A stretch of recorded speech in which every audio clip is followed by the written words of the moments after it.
Let me start by recognizing our host, Imboni Radebe.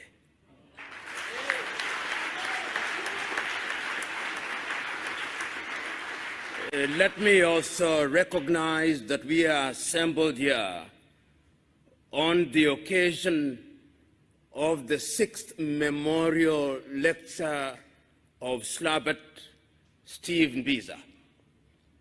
And let me recognize Your Majesty, the good doctor, my very good friends who have had occasion to speak before me, and those who are present in this assembly to listen to us. In your absence, our speeches would mean little, if not nothing. Let me say how glad I am to be present here to talk about a subject that is as topical as it is evergreen.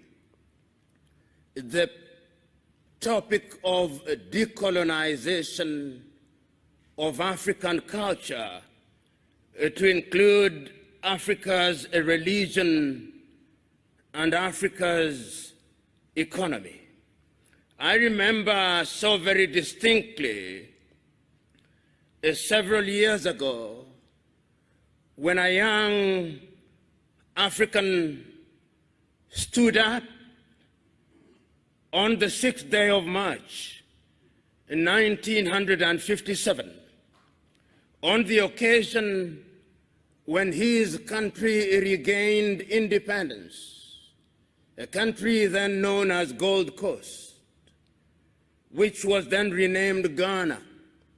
And he said on that day that the independence of Ghana meant nothing if Africa was not free. The question that we ask is whether Africa is indeed free beyond the flags that we made for ourselves.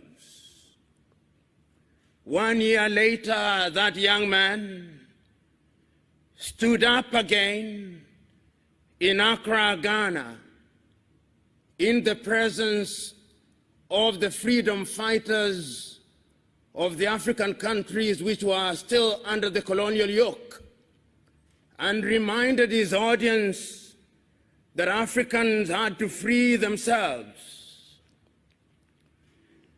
2 years later in Casablanca, Morocco, that young man stood again and reminded his audience of the significance of freedom.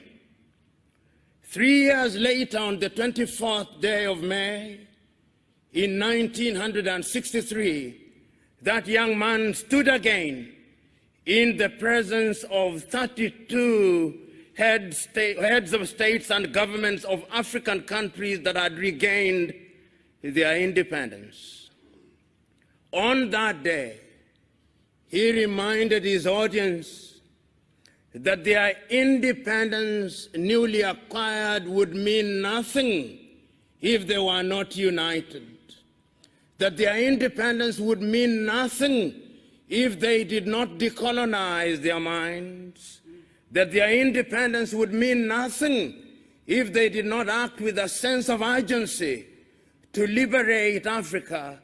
He reminded his audience on that day that while in 1958 he had said, "Seek ye first the political kingdom and the rest will be given unto you," there was a sense of urgency in regaining our independence in all its dimensions.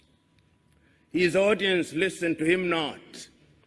And as I speak to you today, our continent is not at ease. Our continent is not at ease spiritually. Our continent is not at ease economically. Our continent is not at ease in our health. Our continent is not at ease in our education. We live in a continent which has great prospects, but is now in monumental difficulties. And that is why it is legitimate to engage in an inquiry such as this. We have been victimized many times, and those who spoke before me had the occasion to narrate to you how we were enslaved and commodified by the Arabs.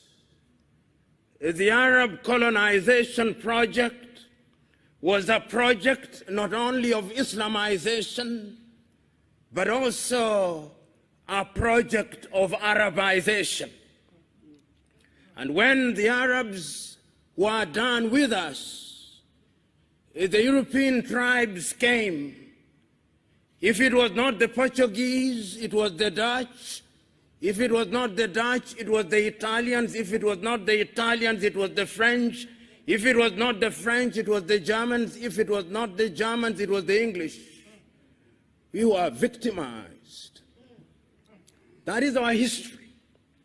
And when slavery had lost its luster, some from within their ranks pretended that they were abolishing slavery. They introduced yet another thing, the thing called colonization. They came into our continent and claimed that they had discovered us.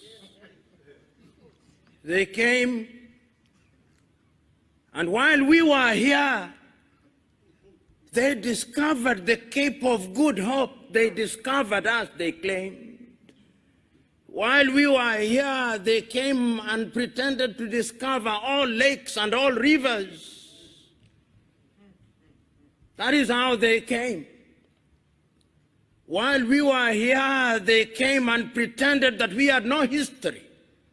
But let us assess history, if only to demonstrate to ourselves that the African continent is the cradle of human civilization.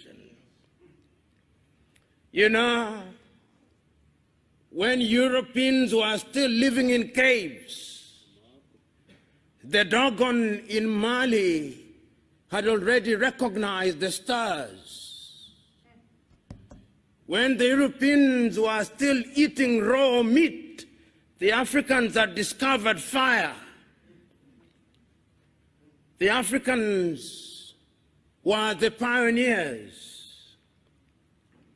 And even if you look at all religions and their creation, and I'm a keen reader of the Bible, and the Bible records, and the God said, let us create man in our own image, and that he took soil and formed man out of it. The last time I checked, soil was brown or black, not white.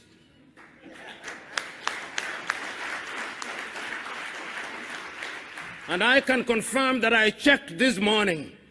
The soil is still black, the soil is still brown, and if therefore anybody is created in the image of God, it is we who are of the black race. Islam also says the same thing. And you know, Africa has been abused. When you look at the maps that are drawn by European cartographers, Africa is smaller than the United States of America, and yet it is larger, almost as large as Asia. They minimize us at all times. Even the thing they call the Middle East, what is middle about it? How can it be that Israel is not part of Africa, but Madagascar is a part of Africa? When we assembled here to talk about decolonization of the mind, we must remind ourselves of our history. The pyramids were made here in Africa.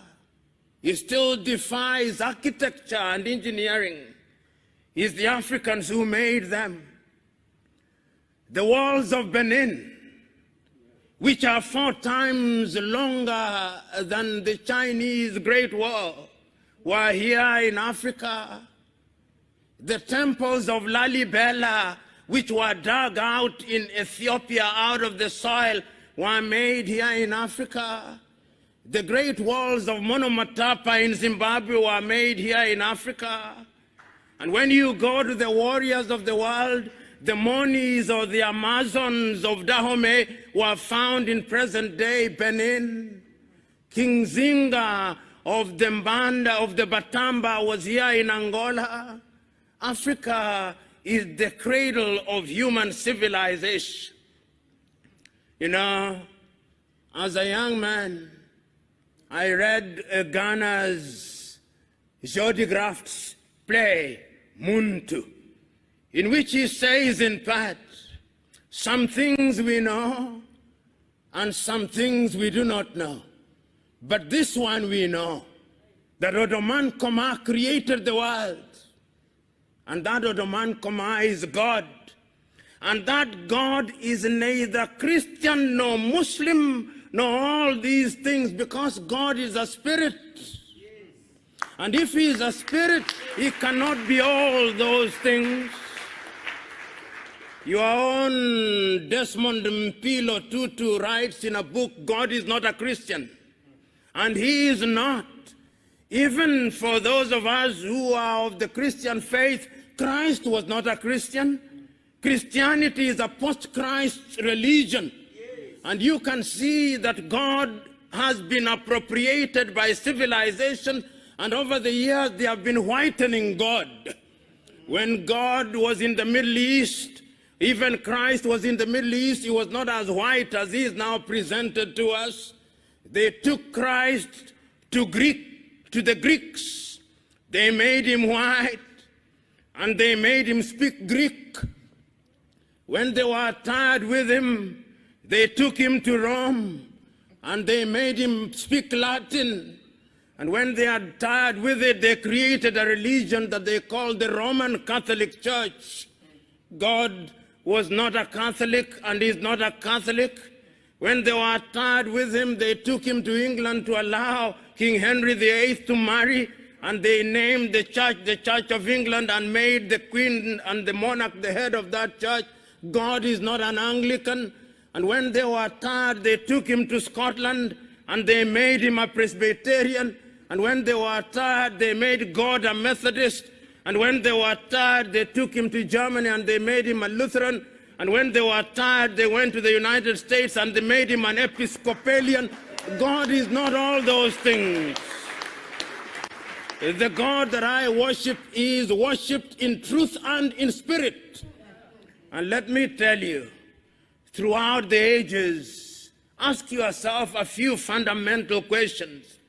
Despite the fact that they have done everything to erase Africans from the face of this earth, even in their own history, they acknowledge that all their great men came to Africa. Why? And what did they come to do to Africa? Socrates was in Africa. And when he came to Africa, he met Orunmila of the Yoruba tribe, who was a greater philosopher than him. Pythagoras was in Africa. What did they come to do to Africa? You pay homage where knowledge resides. Moses was in Africa and was born in Africa. What did he come to do in Africa? You pay homage where knowledge is. Muhammad was in Africa. Why do you come to Africa? You pay homage where knowledge is. Christ or Yeshua was in Africa. Why did he come to Africa? You pay homage where knowledge is. The Lord Krishna of the Hindus was in Africa. Why did he come to Africa? He came to pay homage where knowledge is. This is the cradle of human civilization. But we have been so beaten over the years. We have been so abused over the years. They enslaved us because they feared us. They colonized us because they feared us. They now have a new project, the neo-colonial project. And I'm told that the neo-colonial project is a twin of another child called colonization. Their mother is imperialism. And imperialism never changes its character. It only changes the masks that it wears. We must be wary of it. It is sad, when they came here and abused Christianity, they told us to close our eyes in prayer. And when we opened our eyes, the land had disappeared. That is who they are. They are not our friends. I can still hear through the vicissitudes of time your own Robert Mangaliso Sobukwe saying, there is only one race in the world, the human race. But the whites have forgotten that. The Arabs have forgotten that. The Chinese have forgotten that. It is only we Africans who know that there is only one race, the human race. It is our duty to remind them that that is indeed the divine instruction. Because the God that I worship cannot be bottled in little religions. The God that I worship cannot be contained in little books. The God that I worship is immanent and omnipresent. He is resident in our minds and in our hearts and in our very veins. It is only we Africans who know him in truth. And in order to appreciate him, we must understand him differently. We must understand him in spirit. You know, when I look at the world, and I look at it often, and when I look at Africa and I look at her often, when I think of Africa and I think of her often, and when I imagine her and I imagine about her often, I say with the famous Sudanese poet Alpha Ituri, "O Africa, why hast thou not realized thy potential?" And the reason is simple. They came here and did something to our mind and to our spirituality. Many men have tried to understand what they did to us. I'll not refer to all of them, but I'll refer to a dramatization which some of you will be familiar with. The African-American Alex Haley produced a film called Roots. And in Roots, he dramatizes the life of a young man uprooted from Jufure village in what is now known as the Gambia, Kunta Kinte. And they take Kunta Kinte to the United States of America. And when they take Kunta Kinte to the United States of America, the first thing that they do to him is to beat him up, that he may change his name, so that Kunta Kinte is beaten out of him, and they introduce a new being called Toby. That is what they do to us. They beat our Africanness out of us. And when we are all empty, they fill us with something that is alien. And then we begin to think like them. We begin to think that our hair is not good enough, so that our women must buy wigs from dead women in Asia, so that our women must reject their skin, they bleach it that they may become whiter, so that our women can remove their eyebrows and eyelashes, so that our women can paint their lips red. They do that to us, so that our women can stop eating, that they may become slender. They do that to us. And they do that to us because they know that our women are the fountain of life. And that when they change our women, we men who are weak will be changed.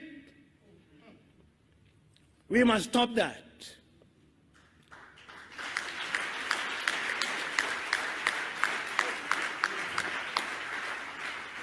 We are created in God's image.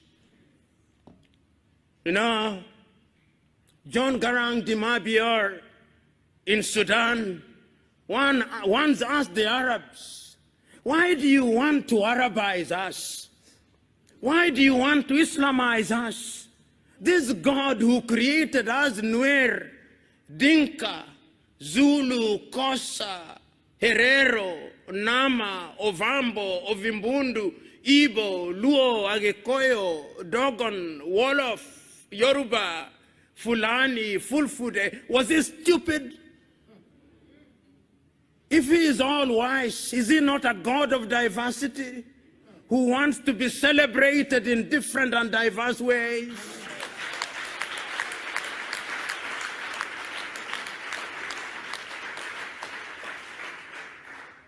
We must not accept. We must, in the nature of things, change ourselves. You know, just this morning, I was reading the latest work of a great African, Achille Mbembe, from the Dark Night, Essays in Decolonization. And he says that the only place that we must start decolonizing is the mind, because the mind is the standard of the man. I was thinking about the writings of my own countryman, Ngugi wa Thiong'o, decolonizing the mind. All battles are fought in the mind. René Descartes was right because knowledge is universal. Cogito ergo sum, I think, so I am. So we must think. Because once our minds are changed, then our spirituality is energized. And once our spirituality is energized, then we exercise the ghost of low self-esteem. And once we exercise the ghost of low self-esteem, then we begin to discover our potential. Then our economies begin to grow. Then we mine our gold and improve them. You know, how can it be that Africa is the richest continent on the earth and our gold is mined by De Beers? How can it be that Africa is the richest continent on the world and our diamond is produced in South Africa, in Botswana, and Namibia, and in Sierra Leone, and in Liberia, but the price is determined in Antwerp, in Belgium? How can it be? How can it be that Africa produces cocoa in Togo, in Cote d'Ivoire, and in Ghana, and chocolate is then made in Switzerland and in Belgium, who have not even a bush of cocoa? How can it be that tea is produced in Ethiopia and in Uganda and in Kenya, and when it is taken to the United Kingdom, they now call it English tea? How can it be? How can it be? How can it be? How can it be that coltan is mined in the Democratic Republic of Congo, but not a single African country makes a mobile phone? How can it be? How can it be? It can only be because we have allowed our minds to be captured. It can only be because we have allowed ourselves to be spiritually confused. It can only be because we have allowed ourselves to be slaves of others. And the God that we worship, knowing that we are confused, has turned his head on the other side, so that when we pray and fast, he does not listen. Or if he listens, he does not care. He's waiting for us to realize ourselves so that we can worship in truth.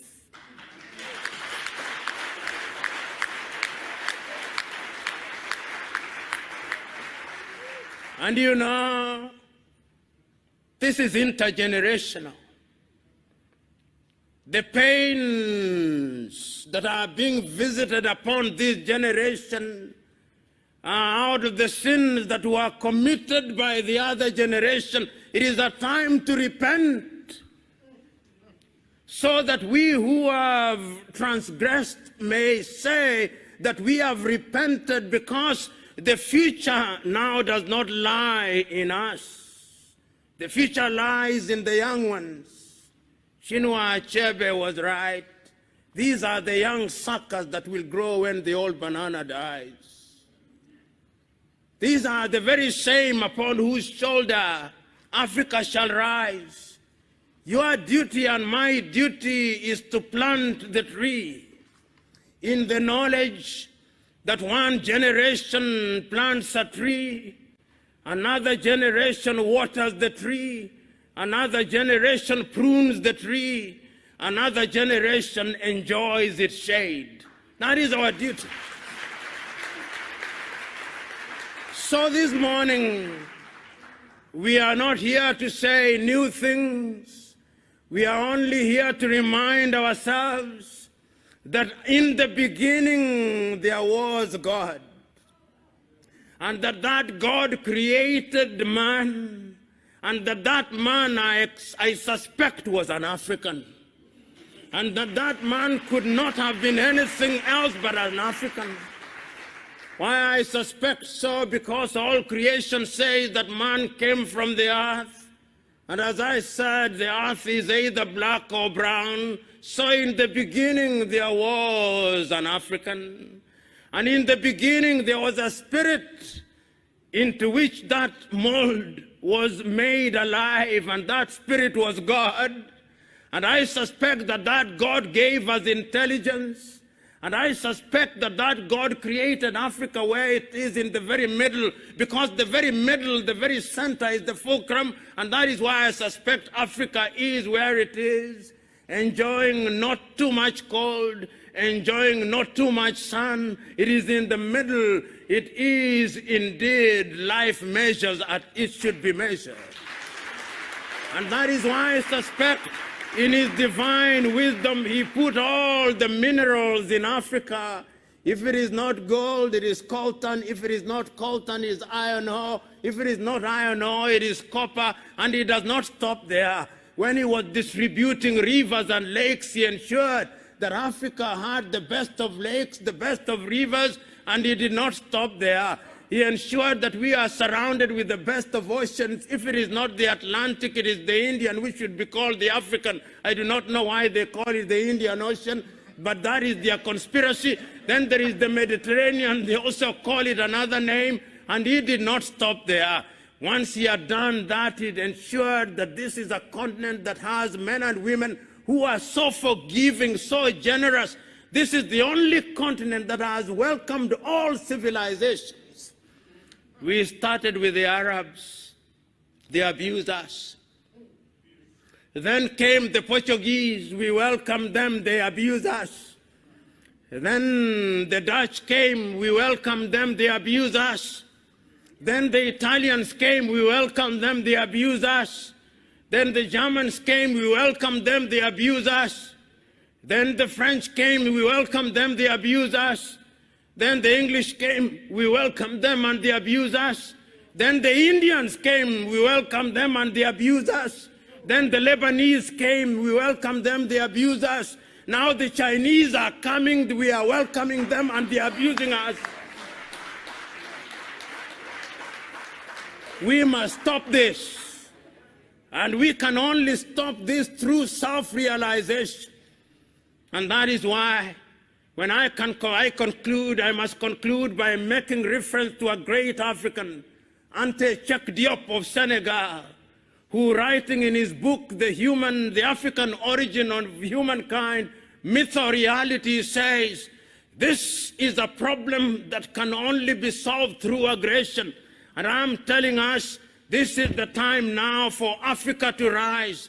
Africa will be great. Africa must be great. And it will only be great if we choose to spiritually decolonize our minds, our hearts, and culture, because it is only then that Africa will be a great continent. God bless you.